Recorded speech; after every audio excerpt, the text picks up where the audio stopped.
I didn't think she was here. She's not here yet. This is your job. No respect.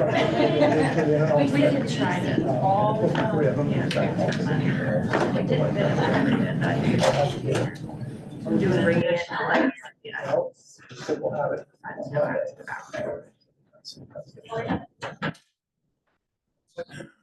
I'm sorry, calling you yesterday. I told them that Gary called me yesterday.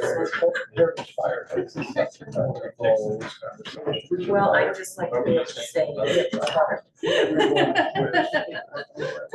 There's so many of them. Yeah. See, as soon as I got that, I was like, I know exactly. Oh, it's always been that way, but it's not. Yeah. It's not really. That's the park board is the one that has to approve. Got it. So we have to. We were gonna take this. I think somebody thought. Yeah, that's what. I don't know. Got it. I got it.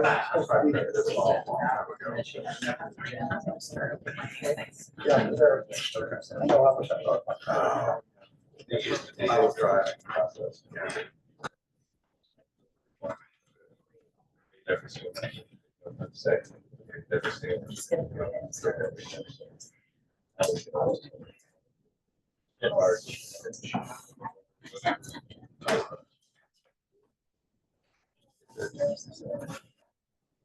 So.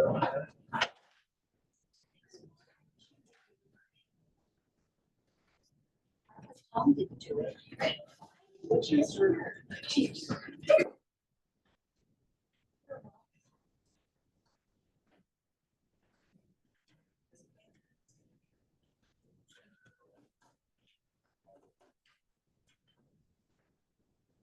That's what I mentioned.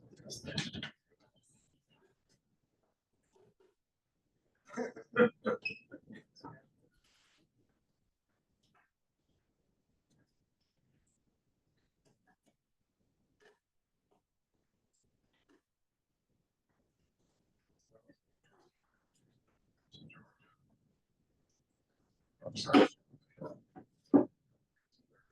Last week. All right.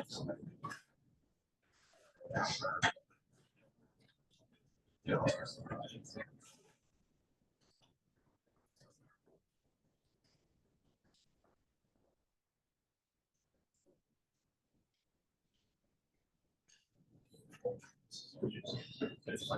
Lisa, are we good now?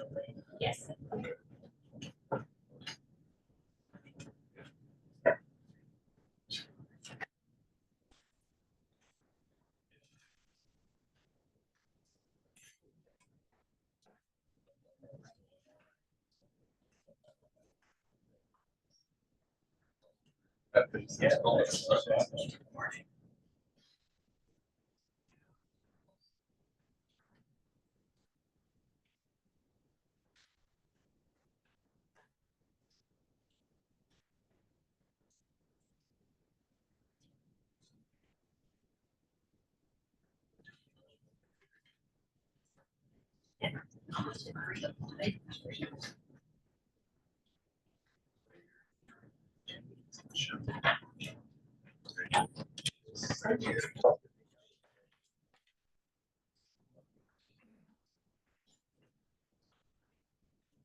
Yeah. No, yeah. Got the cash back. Like you said. Yes.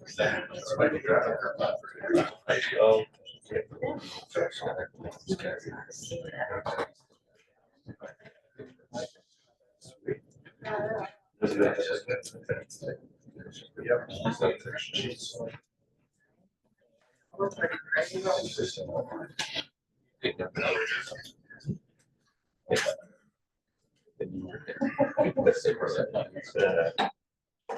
I'd call to order the Board of Public Works and Safety Agenda meeting for November 12th, 2025.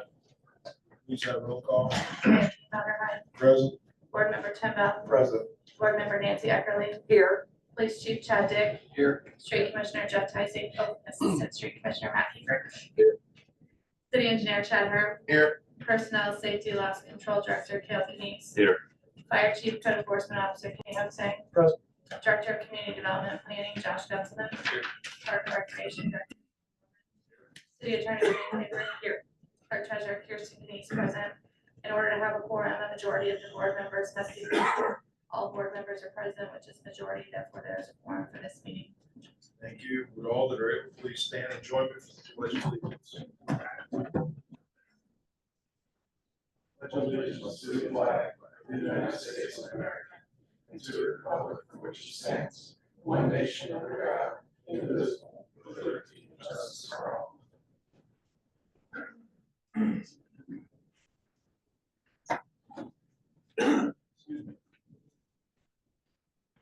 Minutes were sent out. Any additions or corrections? Mayor, I'll make a motion, to accept the minutes as they were presented. A motion from Nancy, Second. a second from Tim. Any other discussion? All in favor, so they're saying aye. Aye. Claims were also sent out. The highlights. The claims were distributed for a period of October 17, 2025 through November 12, 2025 in the amount of $3,238,718.79. Couple of claims to note, we made our monthly payment for an employee benefit trust of $231,490. Community crossings 2024-2 pavement recon payment to Kenise Construction in the sum of $469,201 and a payment on the multi-use trail project out of the edit fund to Rebel Construction in the amount of $100,763. Thank you, Kirsten. Any questions? I'll make a motion to accept the claims. Pay them. I'll second that motion. Second, Nancy. Any further discussion? All in favor, somebody saying aye. Aye. We have some quotes. We do. The first is for the Ford project at the fire station number 3. And the first quote is from Jasper Equipment and Supply.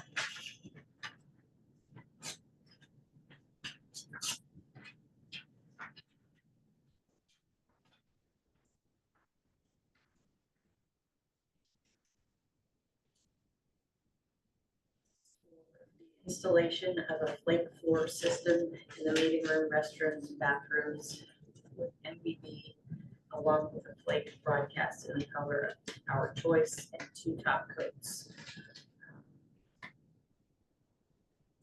Pricing is, the total price is $9,054, 9054.00.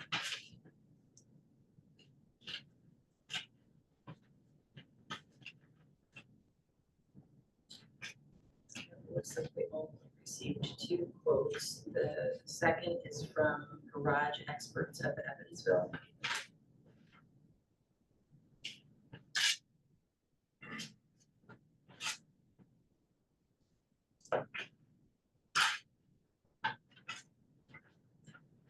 I will note that Jasper Equipment didn't include any of the other documentation, just their quote. So we would have to get all of that.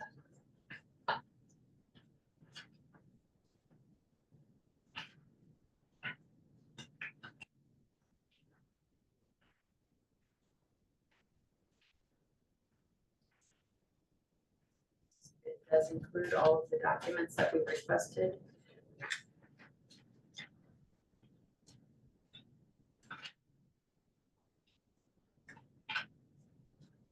The quote amount for the epoxy flake flooring is $6,765.75, 6765.75.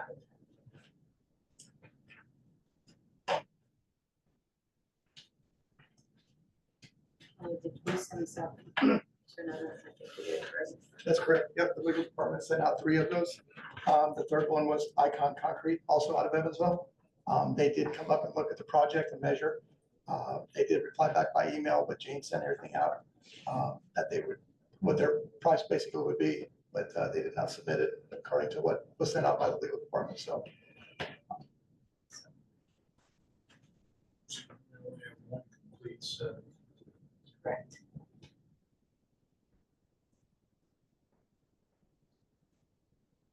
we'd like to take it under advisement and look at this and make sure that it meets what we sent out. Go from there.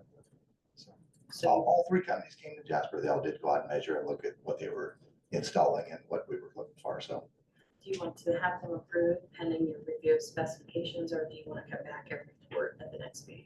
we can approve the low quote if it meets the specs of what we sent out.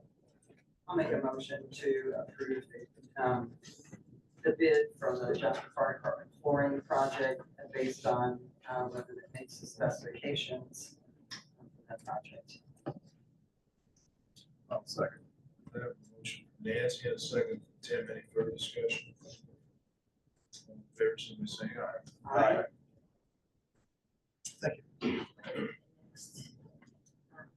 The next project that we have to open is for the tower fire truck. It's my understanding that we did send out 3 requests, but it looks like at this point in time, we have responses from 3 companies.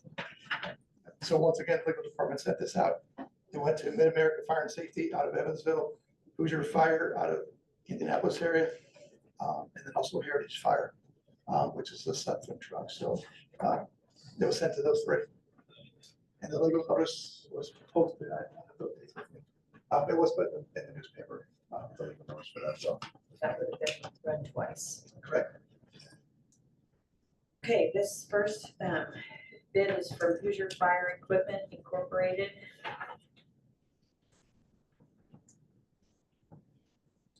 We've included their security form.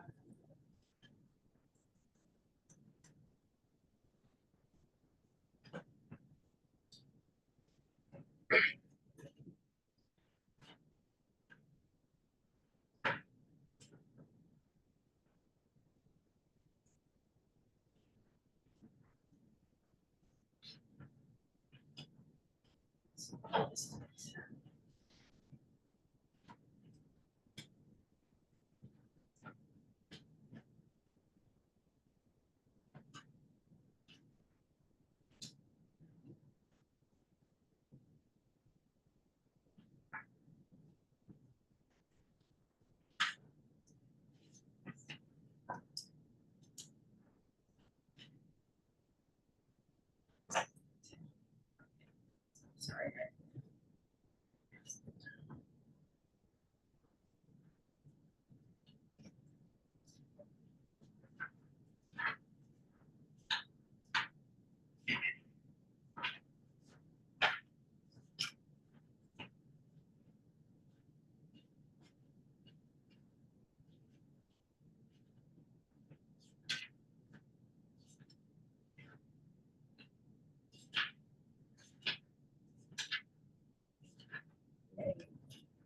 Everything is present. The bid is in the amount of $2,235,216. 2235216. Expected delivery date is 650 days from change order A. That makes sense to you. That is. Who's your fire? Yeah, yes.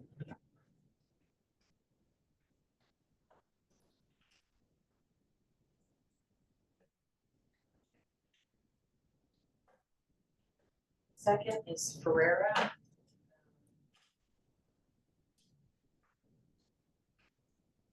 Out of Holden, Louisiana. Is that the same as the Heritage Fire Equipment? No, this is the Mid-America, and actually the Mid-America Fire Safety is based out of Evansville, but they sell the Ferrari fire truck, which is built in Colton, Louisiana.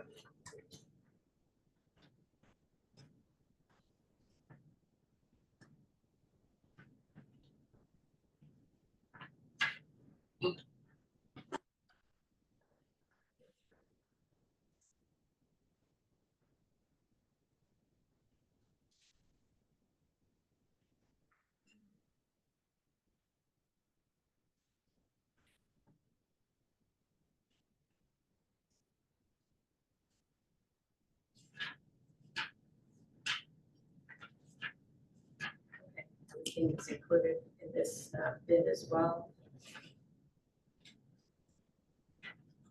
The bid amount is $2,024,598. 2024598. Expected delivery date is November 2028.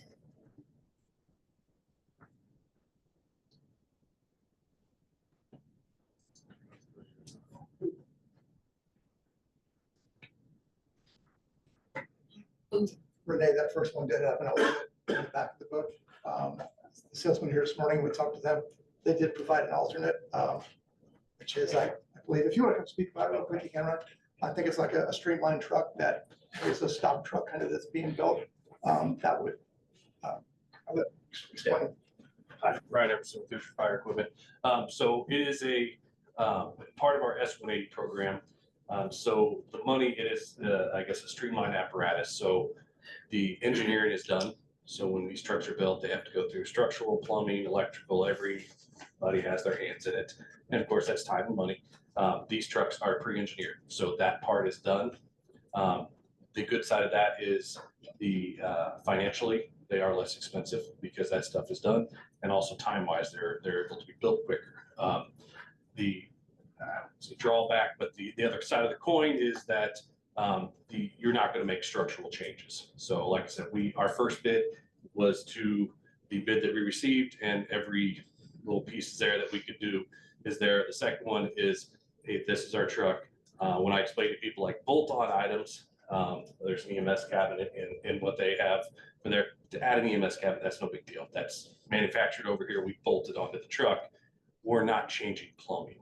We're not going to go in and do that sort of stuff to it. That's kind of the next tier stuff. So in our spec, like I was explaining to Chief, everything for a full bid is there in the back. There is some red pages, kind of dividers in there. There's a secondary proposal, a secondary spec, and a secondary drawing to that S-180 program. That number is in the binder there. It's one. See, 1945. 1914.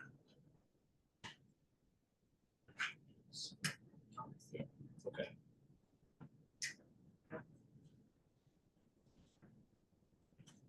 Sorry, I don't have the last one. It's $1 million. $1,914,579.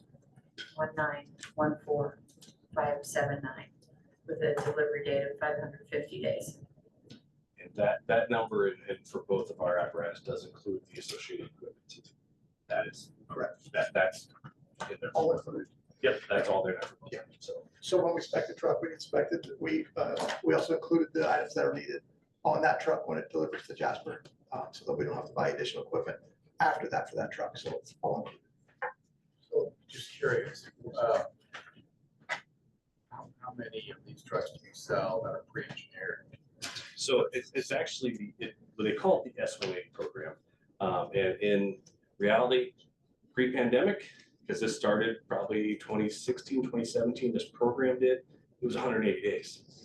It's changed, the world's changed. So, and that was for pumpers.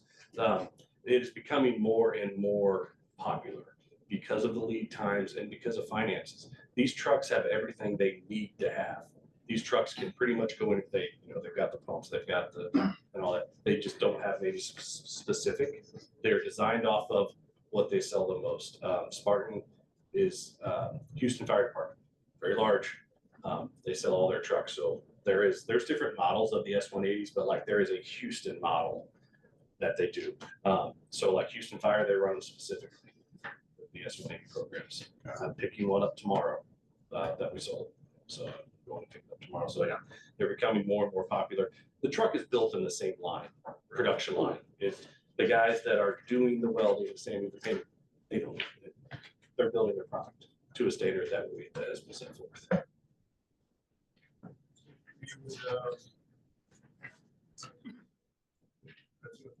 It seems like we might be able to do. We I have mean, I appreciate that specifications. you've included that, but we would have had to include an alternate in our specifications so that other companies could do the same thing. We can't accept that as the low quote, not having bid that and not having given anyone else the opportunity to bid. Oh, we just included it. I mean, it's an No, option. I It is totally appreciate an that. option for I you guys. just want We have our full everyone bid to in there. know that that's where we are. So we'll have to take the original bid, not the alternate, and advisement along with the other company and make a decision. Appreciate Yeah. sharing that. So this process took many, many months of nights of our committee sitting there going through. We met with these companies, they came in-house and we went through trying to design the truck, what Jasper needs and what fits. It's similar to our existing truck and the way it's set up and things like that. So they're all very detailed and a lot of effort put into this. So, you know, so we'd like to take that under advisement.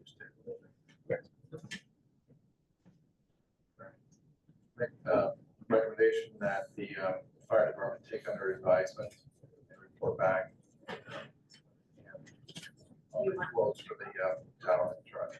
Do you know, are you gonna be able to report back like in the 2 meetings from now or not? Yeah. We're hoping to get through this by the next Board of Public Works meeting is what our goal is. I'll second that motion.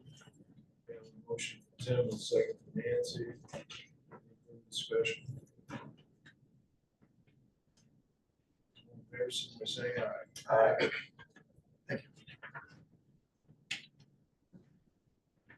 Okay, and then the final set of quotes that we have is for the annual tree limb and yard waste grinding. Again, I believe we sent out 3 requests, but we received 2. The first one that I have is from Brewer Farms.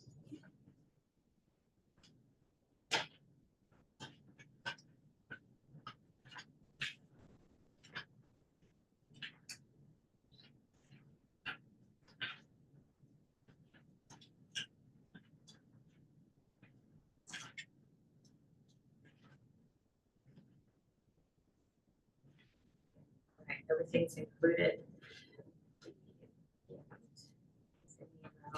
Of $71,645. 71645. This is for the grinding of 8,260 cubic yards of tree, limb, and yard waste. And then we also have a quote for excess material, the amount of $8.25 per cubic yard.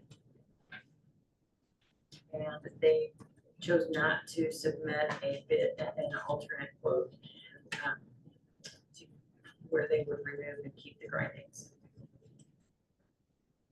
Any questions on that one? What was the volume on the 71,000? 8,260 cubic yards.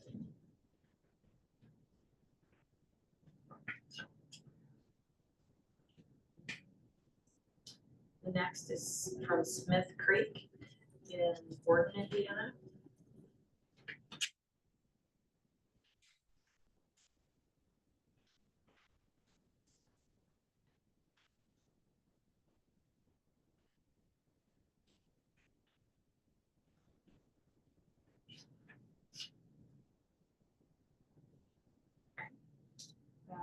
Okay. Their quote is for $36,361. 36361. And their cubic yard per cubic yard price is $3.50. And they also did not submit an alternate quote.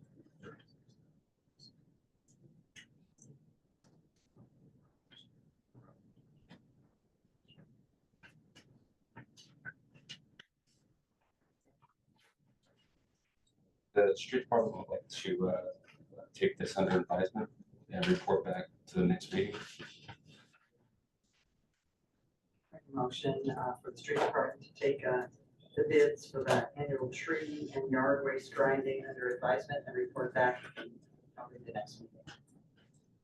I will second. I have a motion from Nancy, second from Tim, further discussion. Do you know, is the yardage that was quoted, that was at a certain point in time? Has it accumulated much since that yardage was given? Don't believe.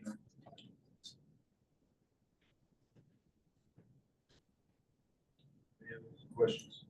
Not all in favor, signify by saying aye. Aye. Thank you.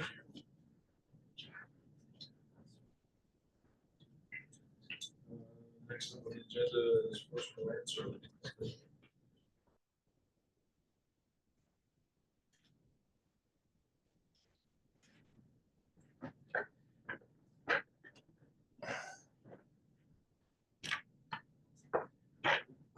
So I have a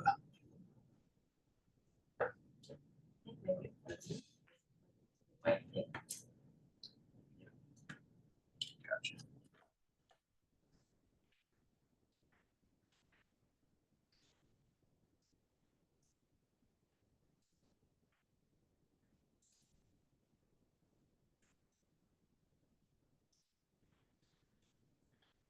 Good morning, Phil Beeler with Rosemary Land Surveying and Engineering here on behalf of Kimball International. Kimball International is the owner of this piece of property, which is lot number 4 of Kimball Industrial Park 2, situated at the west end of HRJ Lane, just to the east of the ball fields, 29.3 acres. What they have going is they have a prospective buyer for a 10-acre tract down here in the southeast corner of this property. Down here. Here is the plat of Kimball Industrial Park 2. You'll see lot number 4 right here, Kimball Boulevard on the east side, County Road 100 South on the south side. And that's the reason why we are here in front of you this morning. County Road 100 South in this area is still a city street. It changes to a county road just over here to the west. Based upon the street classification, County Road 100 South is a major collector. A major collector has an 80-foot right-of-way. When this was platted in 1987, they dedicated 30 feet down here for County Road 100 South. So this would be the plat that we are proposing, showing a 10-acre tract that they will be selling.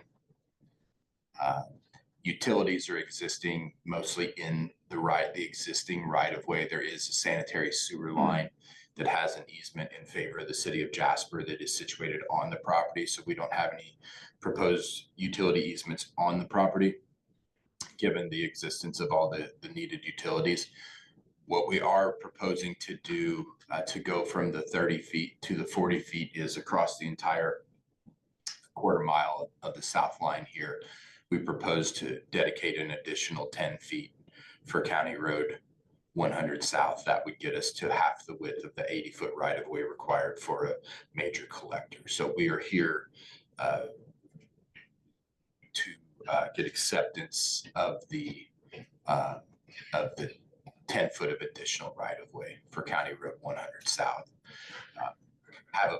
And I would ask for this contingent upon, we have a plat committee meeting scheduled for 10:30 today. So, I would ask this, contingent upon approval of the plan commission through that. That's what we are here to address, is this 10 feet. You said there was a requirement of 80 feet, right? Yes, And this would get us to 40 feet from the center line. correct. Okay, so assuming the other 40 feet would come in. south side. Yeah, there is, if we look, there actually is, there's a subdivision right here that was done for Indiana Furniture. When that was done, they're dedicated, they formally dedicated 40 feet. You get to unplatted land over here. That right of way, there may have been some sort of right of way in the past where the landowners, where there was a petition filed. We don't have control over that at this point, so we're just addressing the half width at this point to get the north side up to standards. Which is to say, we haven't approached, and is standard is not to, we haven't approached the people on the other side of the street to bring them into it, any sort of dedication. Plat committee, which meets under the authority of the Plan Commission. So it goes to the plat committee because it's an administrative plan. It's got all utilities, it's got street access, everything's there already, so it doesn't require, it's not required to go through the full-blown plan process. What does it do to the marketability of the remaining lands? Of the remaining The remaining area there? Kimball's land.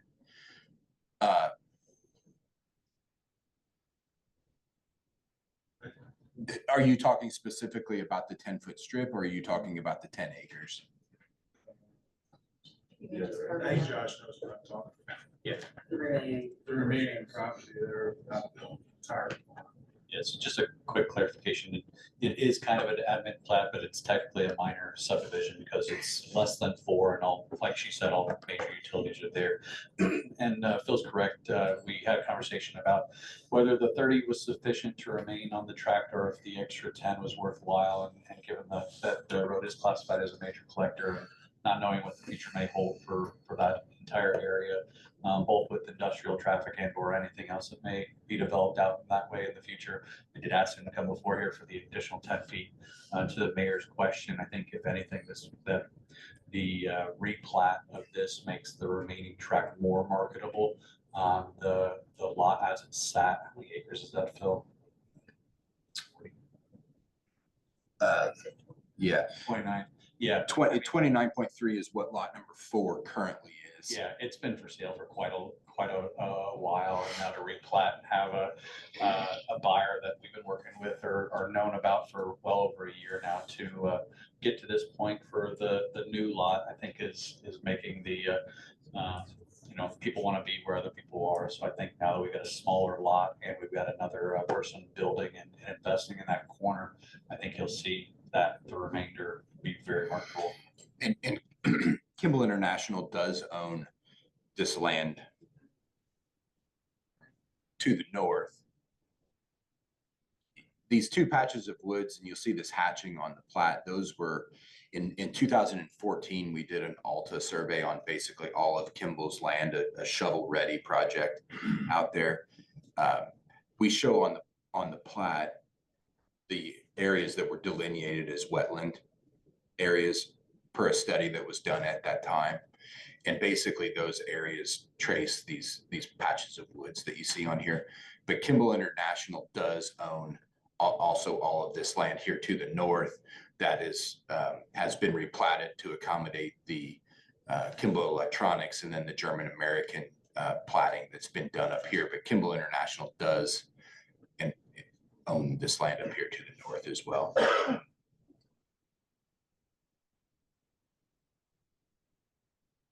That was the only concern I had. I had the same question.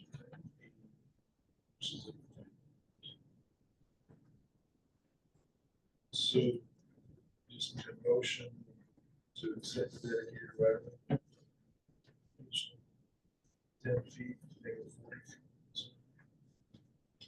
I'll make that motion. I'll second that motion. I will second Nancy.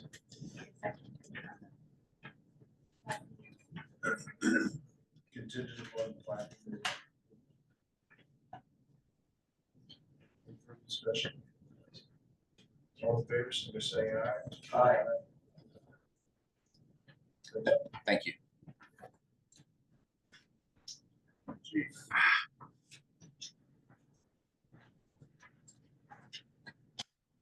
think I just disconnected your meeting possibly.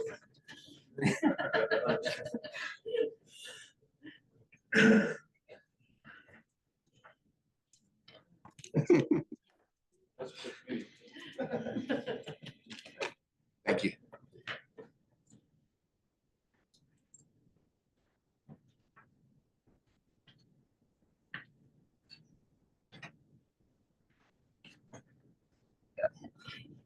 It's on, it's just not showing the screen, I think. Maybe. Go ahead, Chief. Hi, good morning. All right. I'll start off with the monthly report. Y'all should have received that from Chris. Start off with a positive note. We did grow our family this year or this month with Officer Alec Wallace and his wife, Faith, welcoming a new baby girl to their family. So congratulations to them. Overall, October was a difficult month, not only for the police department, but also for our community. We responded to 1,362 calls for service. And of those, 35 of those were welfare checks, 11 were mental health incidents, and 3 were suicide attempts, with 1 completed suicide. So I would ask, people probably won't be watching this since Lisa's trying to get us connected back, but I would ask if anybody that's watching or listening to this, if they're struggling, please reach out. We have resources to help you. And that's what our job is to help you. So if you are struggling and need help, please reach out to us so we can help you with your situation.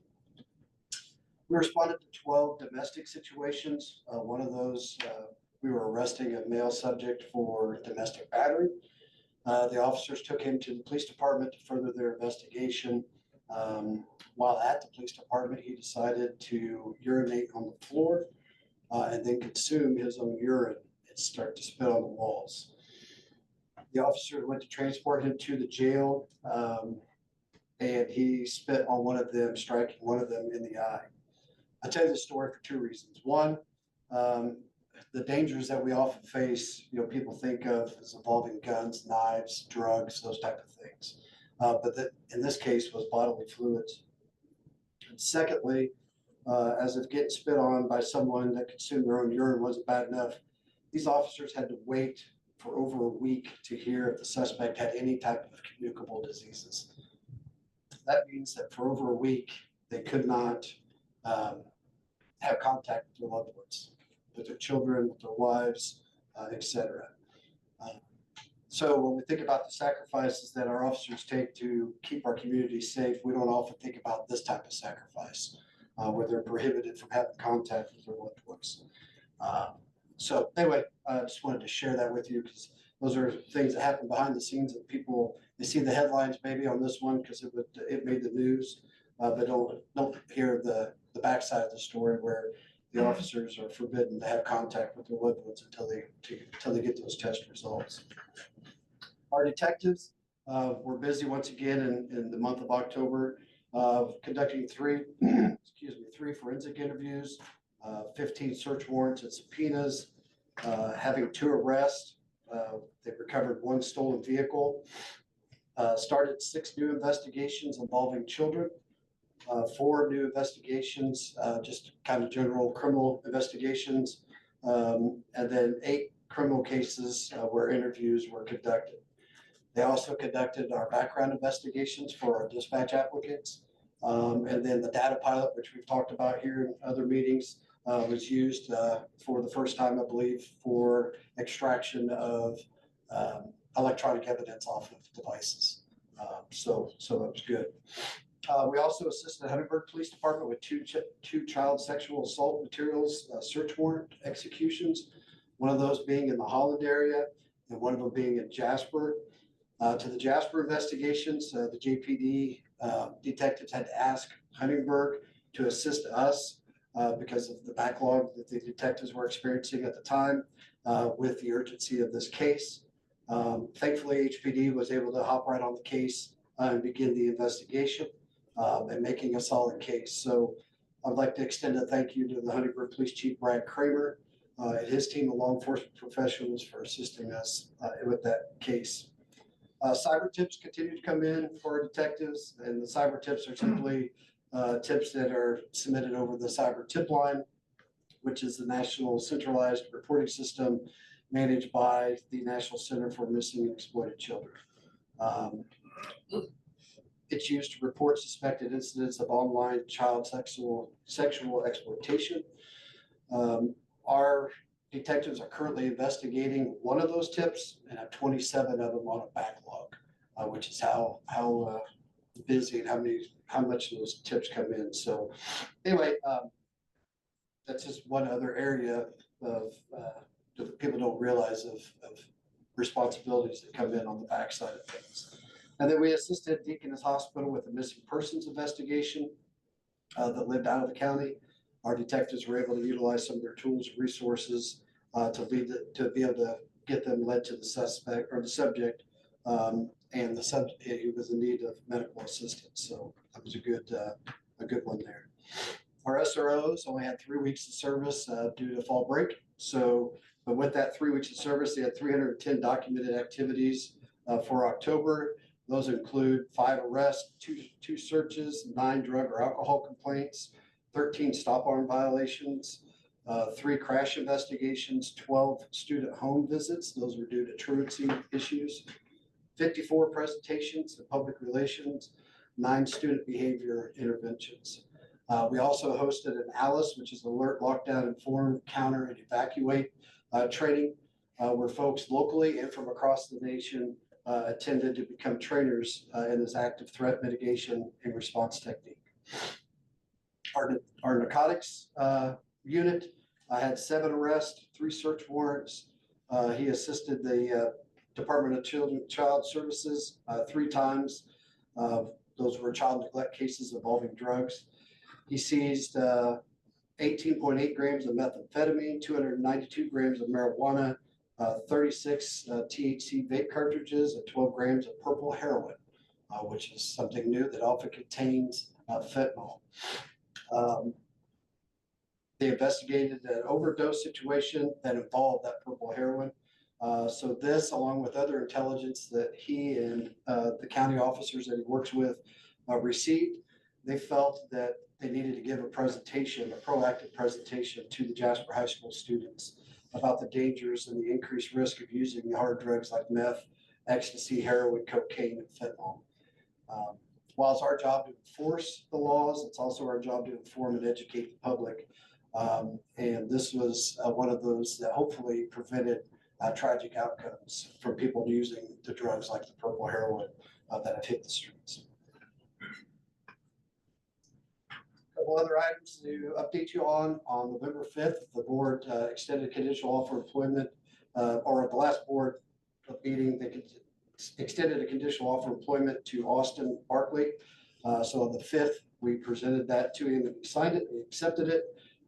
So the next steps for him are public safety medical exam and the acceptance to the pension fund. He will begin the academy in January. We continue to move along with our dispatch hiring process. We're down to 2 applicants, and we look forward to interviewing them then next week. And then probationary officer Daniel Moore will graduate from the Southwest Law Enforcement Academy on the 21st of November, and he will begin his FTO process thereafter. Concludes the monthly report. Any questions? I have a question. Yes. Back to the part about suicide, and you mentioned if anyone in the community is struggling to reach out to you and that you can help, what resources are available for someone who thinks someone else is struggling to report, someone else might need. There are all kinds of hotlines and tip lines that people can call that are made 24/7. We are capable of getting those information to them also. And there's local resources. Where times have changed and these resources didn't used to be here. And there are just numerous resources that are available to help people that are struggling. So would you recommend, like, if someone thinks someone else is struggling, to contact you for that? Absolutely. Okay. Yep, absolutely. Call us and we will get you hooked up with the right people. I was curious on the e-bike and e-scooters, how much interaction the police officers have had with, people riding those, maybe younger people not wearing helmets and those type of things, if this has been effective. Right. I would have to look and see what those numbers are. I don't have those in front of me, but I can report to you back at the next board meeting with that. I'd appreciate, first, the usage could go down just a little bit because of the weather, but Right. it may not. Right. I think we've talked about those, and I think they're gonna continue to be more and more popular, especially with those folks that don't have driver's licenses and need to get to and from work or school or whatever it might be. So, talking about, what's a safe routes for them to travel, those type of things. So, I do think that you're gonna continue to see an increase in the popularity of those modes of transportation. So, but I'll look and see if I can get those numbers and report back to you. All right, next on my agenda, just seeking permission to junk some assets. These are all E.F. Johnson mobile radios that they're at the end of their life. They're originally acquired in 2009. So I have the asset numbers when you're ready. All right. Asset numbers are 102057, 102058, 102059, 102060,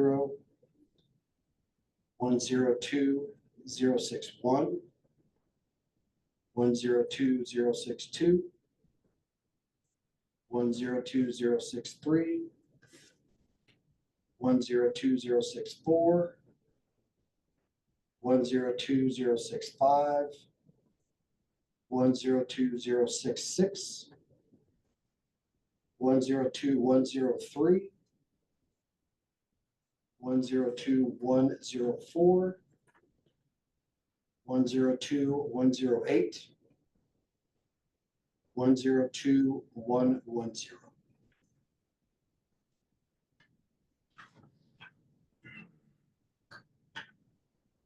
Oh, man, I'm gonna read those again. I'll make a motion to junk 14. Okay, mobile radios. So a motion, Tim, and a second from Nancy. Any further discussion on this? Oops, I'm saying aye. Aye. Thank you.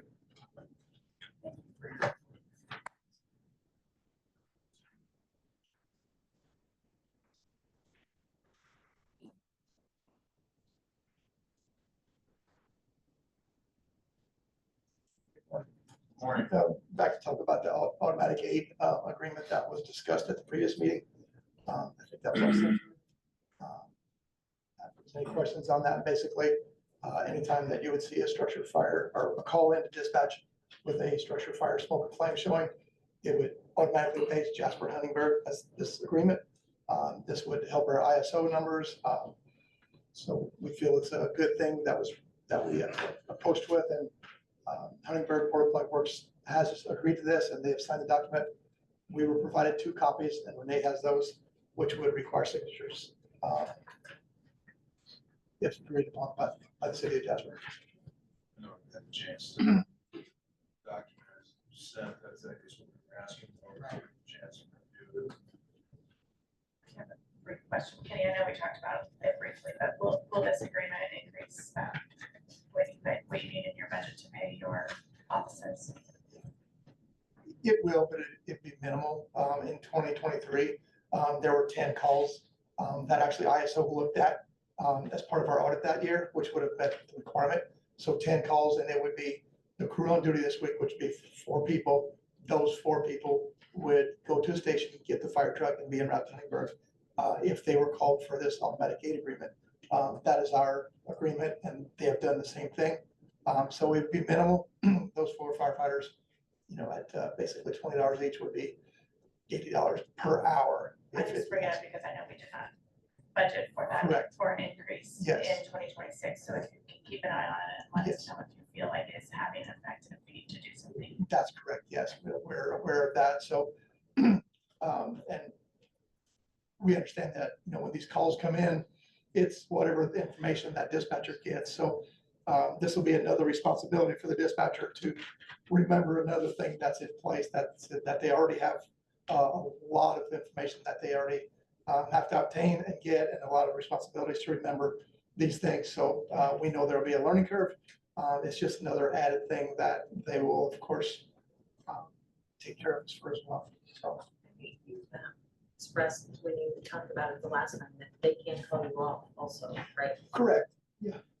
So if we get that call for that building, and if we have one of us arrive on scene and we identify, it may not be what the caller reported, it may be very minimal, something that wasn't what we expected, then we can immediately call back and they'll stand by at their station. They would not respond in that case. What's your role? Stay here. It varies based on what the situation is. Yes, so in our weekend duty is split up. There is an officer that would respond. So they would have that authority to be able to communicate and lead that department. Of course, we'd be under the direction of Huntingburg if we went that direction. So they would reach out as to what their needs are. We can take care of that or stand by for another call. So. But initially, your officers would remain on the station until they were called over to Huntingburg. They would respond to our station and they must leave to head that way, could be called off.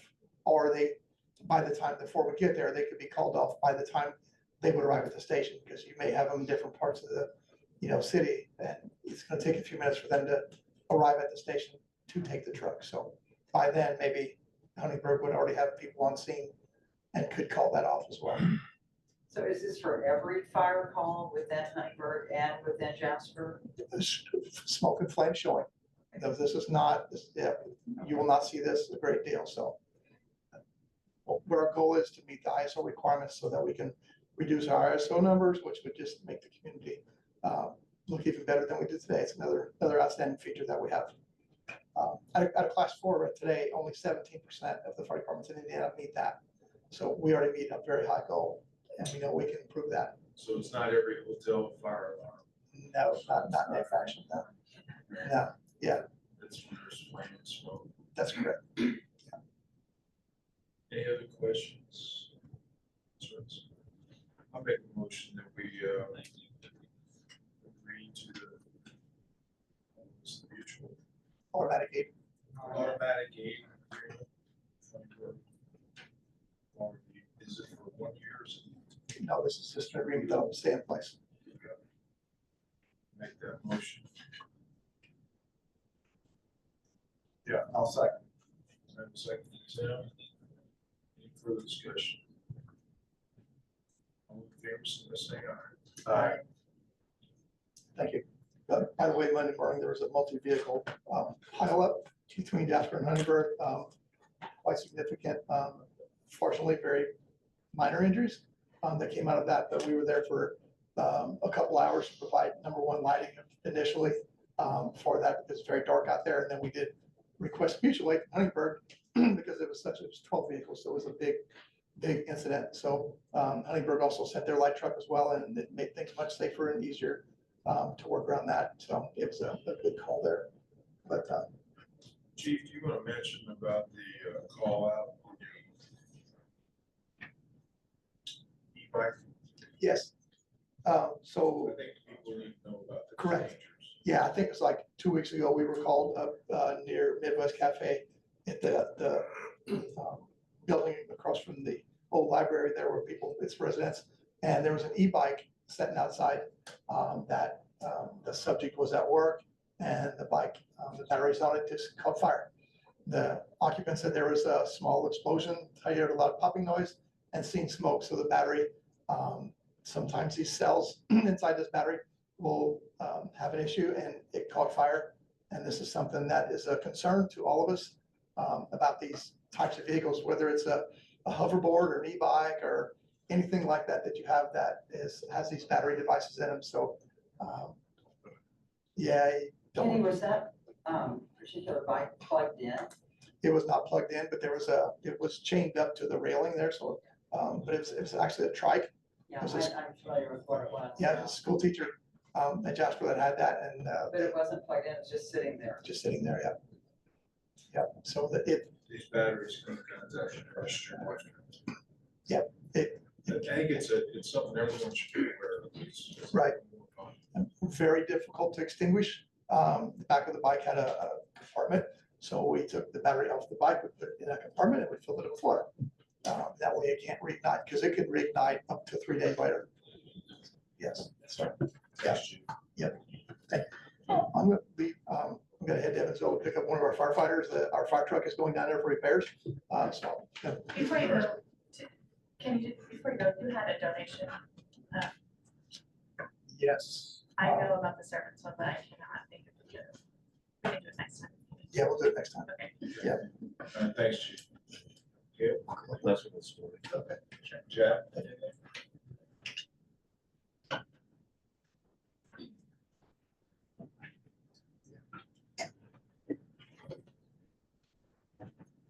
Morning. Morning.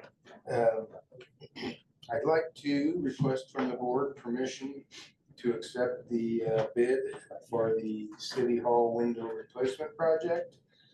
We did review the funding sources and the bids. Came to a decision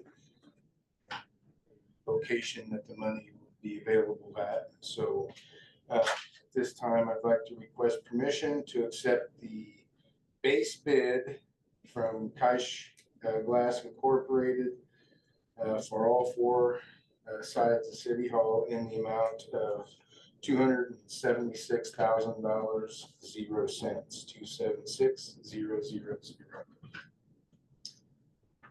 And that would be all the windows in City Hall. That's correct. Yeah. Because we talked Minus, about doing one section over another. yeah, minus some of the circular windows. Those are already metal windows, and they're in good shape. And the windows above the entrance. So, And we've, from a funding standpoint, we've identified the funds for this. so I guess pending the accounting process that needs to take place. We discussed using edit funds for this project, some consent, and would have to do an appropriation at our December council meeting, but that's. The total funding.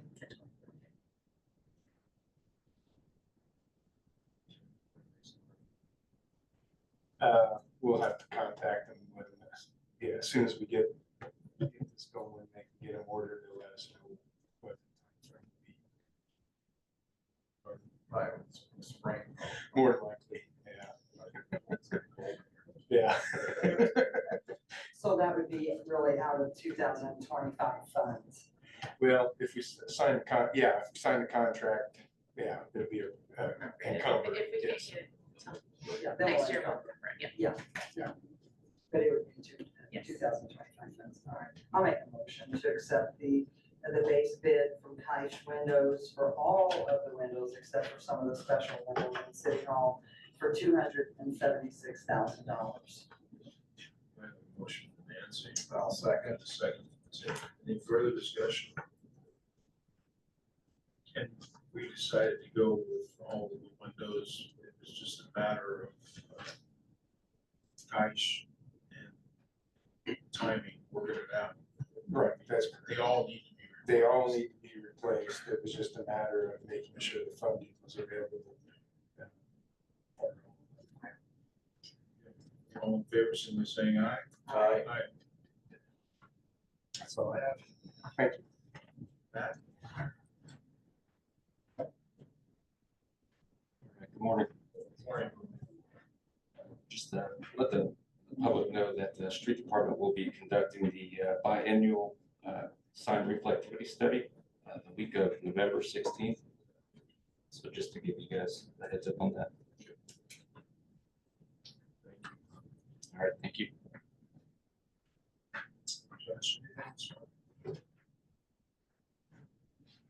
Morning. Monthly permit report, it was a fairly good month for us, 14 total permits. Of that, we created 11 residential units. That was 3 single-family houses and 8 owner-occupied condos. In addition to that, we have 8 accessory structures, which represent $3.5 million in building costs.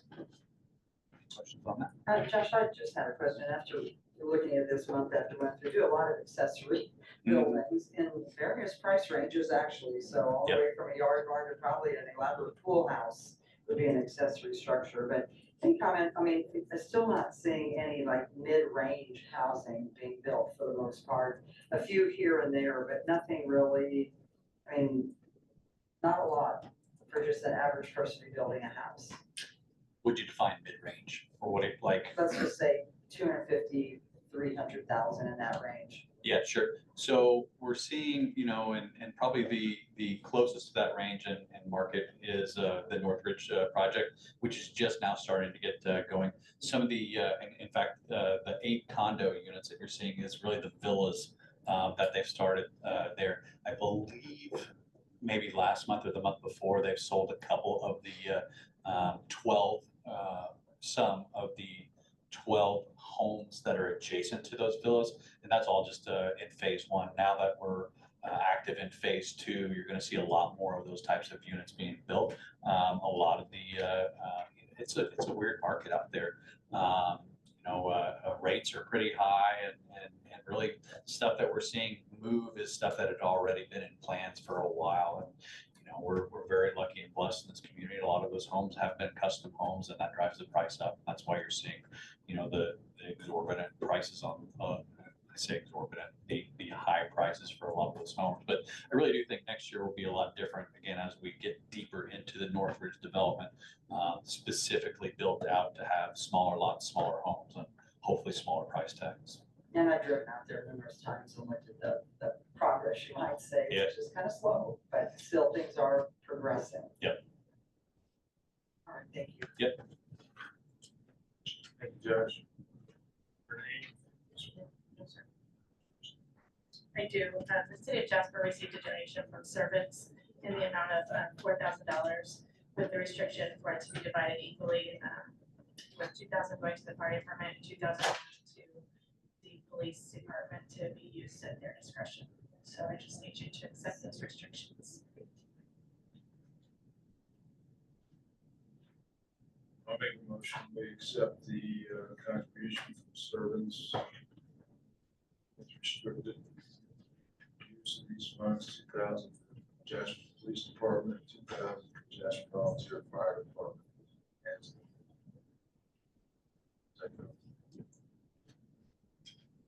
I will second. Second.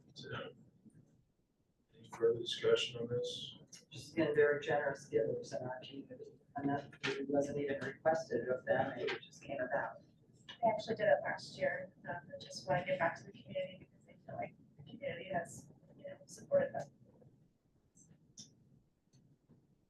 Okay, all in favor, so by saying aye. Aye. We don't have anything today. Motion to close. Have a motion for Tim. I'll second that motion. Nancy. All in favor, so by saying aye. Aye. Meeting adjourned.